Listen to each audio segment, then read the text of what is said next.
कलदम बल्दिया शर्की में नौमौलूद जीना town council का पहला तारुफी इजलास भी मुनक्किद कर लिया गया। इजलास की सदारत चेयरमैन रिजवान अब्दुल समी ने की। इजलास में आमदनी बढ़ाने के हवाले से भी तफसीली तौर पर तबादला ख्याल किया गया। टाउन कौंसिल के अरकान यूनियन कौंसिल में बल्दियाती मसाइल और आमदनी बेहतर करने के लिए अपना किरदार अदा करें। ये बात चेयरमैन रिजवान अब्दुल समी ने इजलास के दौरान कही। उन्होंने कहा कि टाउन को हर लिहाज से बेहतर करके अपने पाँव पर खड़ा करेंगे।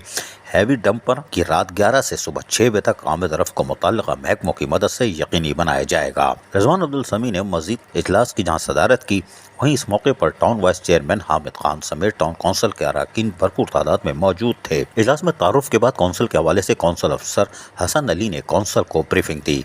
इजलास से खिताब करते हुए चेयरमैन रिजवान अब्दुल समी ने कहा कि टाउन को हर लिहाज से अपने पाँव पर खड़ा करने के लिए अपना किरदार अदा करना है। इस सिलसिले में आमदनी बढ़ाने के लिए टीम वर्क की तौर पर काम करेंगे, जबकि मज़कूरा हवाले से और गैर कानूनी रोड कटिंग और इश्तिहारात को रोकने के लिए कौंसिल अरकान पर मुश्तमिल कमेटी तश्कील दी जाएगी। बगैर इजाज़त रोड कटिंग करने पर मुकम्मल तौर पर पाबंदी होगी।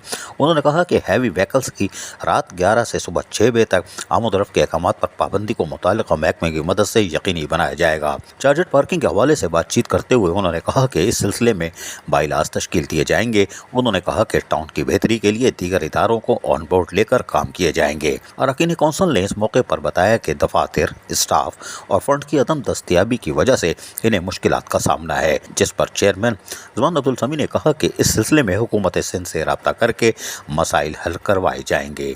अजीज आरिफ, KBS बल्दियाती न्यूज़ कराची। ऐसी ही खूबसूरत वीडियोस फ्यूचर में हासिल करने के लिए रेड बटन पर क्लिक करके और बेल आइकॉन को प्रेस करके हम सबके सब्सक्राइबर बनना मत भूलिए।